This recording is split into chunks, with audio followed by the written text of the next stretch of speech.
Brynn read the obituary aloud, her voice echoing through the quiet slaughterhouse as she noted how neatly each line was printed.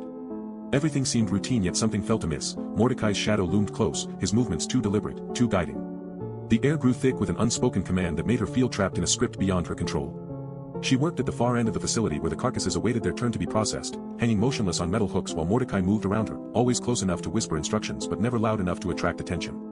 The walls were lined with rows of spotlights that cast long shadows across the floor, making it seem as if darkness was constantly creeping in from the edges.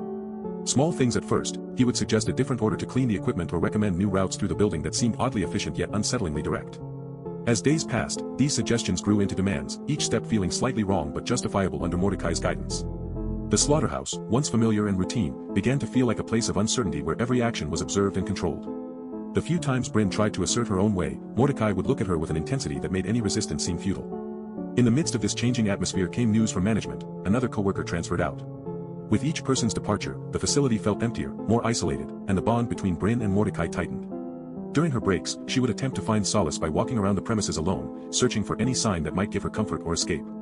But no matter how far she wandered within the slaughterhouse's confines, she always found herself returning to Mordecai's side as though tethered by an invisible thread.